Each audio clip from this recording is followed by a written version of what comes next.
निकाह सिर्फ तलाक देने से नहीं टूटता, बल्कि मियां बीवी कई बार ऐसे काम कर जाते हैं कि जिनसे निकाह टूट जाता है और उनको मालूम भी नहीं होता। आज की वीडियो में हम आपको 7 ऐसे कामों के बारे में बताने वाले हैं कि जिनकी वजह से निकाह खुद ब खुद टूट जाता है।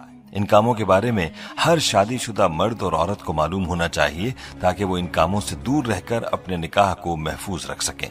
ये काम ऐसे हैं कि जिनकी वजह से तलाक दिए बगैर ही निकाह टूट जाता है, इसलिए हर शादीशुदा मर्द और औरत को इन कामों के बारे में मालूम होना चाहिए, क्योंकि इन कामों से मियां बीवी का रिश्ता खत्म हो जाता है और वो एक दूसरे के लिए ऐसे ही हराम हो जाते हैं जैसे तलाक देने से। ये वीडियो हर शादीशुदा मर्द औरत के लिए बहुत ही खास है, लिहाजा इस वीडियो को आखिर तक जरूर देखिएगा। वीडियो में आगे बढ़ने से पहले आपसे गुजारिश है कि अगर आपने हमारा चैनल सब्सक्राइब नहीं किया हुआ तो अभी हमारे चैनल को सब्सक्राइब करें और साथ मौजूद बेल आइकन को भी क्लिक करें ताकि हमारी आइंदा वीडियोस का नोटिफिकेशन आपको मिलता रहे। वीडियो को लाइक और शेयर करें और हमारी तमाम बहनों और भाइयों से गुजारिश है कि दुरूद पाक की बरकत से होने वाली दुआ में शामिल होने के लिए अपना नाम कमेंट सेक्शन में जरूर लिखें और हमारी दुरूद पाक की महफिल का हिस्सा बने।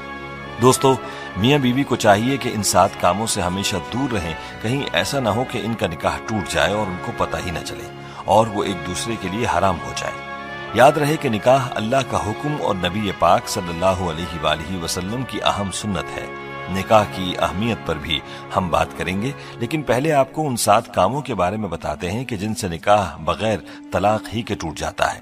मतलब ये कि मियां बीवी का रिश्ता अपने आप ही खत्म हो जाता है। नंबर 1, खुला लेने पर। दोस्तों, जिस तरह मर्द को अल्लाह ने यह हक दिया है कि वो औरत को तलाक दे सकता है, तो इसी तरह से औरत के पास भी यह हक होता है कि अगर वो किसी वजह से अपने शौहर के साथ न रहना चाहे तो वो खुला ले सकती है। इस मकसद के लिए वो वक्त के काजी या अदालत के यहाँ अपना केस पेश करेगी और काजी इस बात का फैसला करेगा कि खुला हक बजानिब है और इस पर अमल दरामद हो गया है, तो इसके बाद मियां बीवी एक दूसरे पर हराम हो जाएंगे। नंबर 2, एला। दोस्तों, अब आपके जहन में सवाल होगा कि ये क्या है।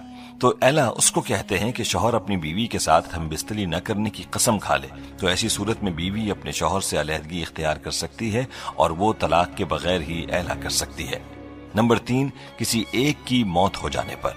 प्यारे दोस्तों, अगर किसी हादसे में या फिर किसी भी वजह से अगर शौहर फौत हो जाता है तो उसकी बीवी का अपने शौहर से निकाह खुद ब खुद ही टूट जाता है। इसी तरह से अगर बीवी फौत हो जाए तो उसके शौहर का अपनी बीवी से निकाह टूट जाता है। तो मालूम हुआ कि किसी एक फरीक के फौत हो जाने से मियां बीवी का निकाह खुद ब खुद ही टूट जाता है। नंबर 4, इस्लाम छोड़ने पर।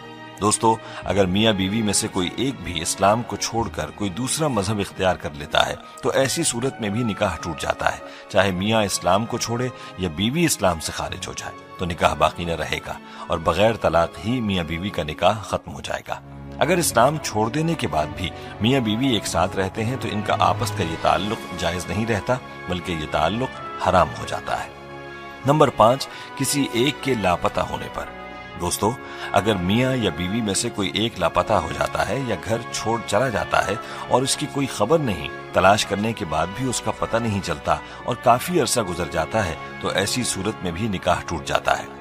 अब सवाल यह है कि ये कितना अरसा है। तो एक रिवायत में 3 साल का जिक्र मिलता है, यानी मियां या बीवी के लापता होने के बाद 3 साल का अरसा गुजर गया और कुछ पता न चला तो निकाह खुद ब खुद ही टूट जाएगा। ऐसी सूरत में मियां बीवी चाहें तो किसी दूसरे के साथ निकाह कर सकते हैं।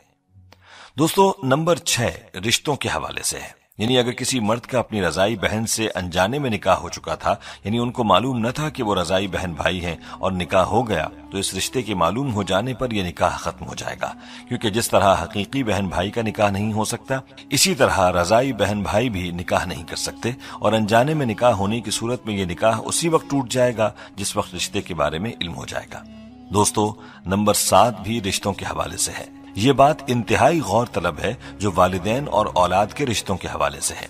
दोस्तों, अगर बेटा या बेटी 9 साल की उम्र को पहुंच जाएं तो माँ बाप को चाहिए कि वो इनको अपने पास ना सुलाएं।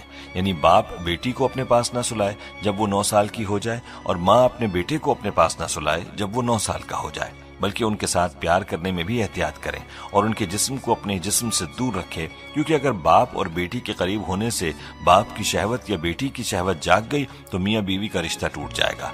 और यही सूरत माँ और बेटे की है कि अगर माँ और बेटा एक दूसरे के करीब हुए और उनकी शहवत जाग गई तो भी निकाह टूट जाएगा।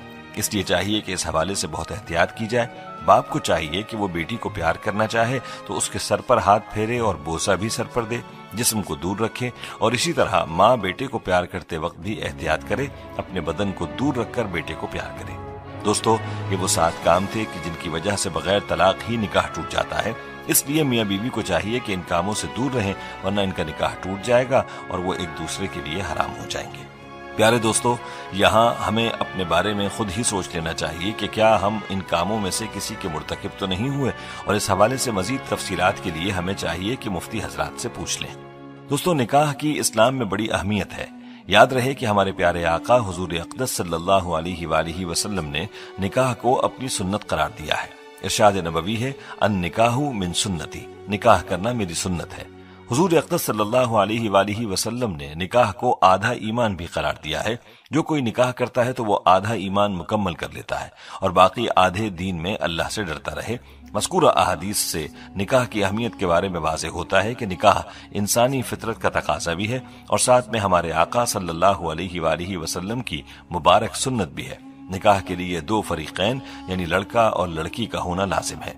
پیارے دوستو، اسلام نے نکاح سے جو فکر اعتدال اور نظریہ توازن پیش کیا ہے وہ نہایت جامع اور بے نظیر ہے۔ اسلام کی نظر میں نکاح محض انسانی خواہشات کی تکمیل اور فطری جذبات کی تسکین کا نام نہیں ہے۔ انسان کی جس طرح بہت ساری فطری ضروریات ہیں، بس اسی طرح نکاح بھی انسان کی ایک اہم فطری ضرورت ہے۔ اس لیے اسلام میں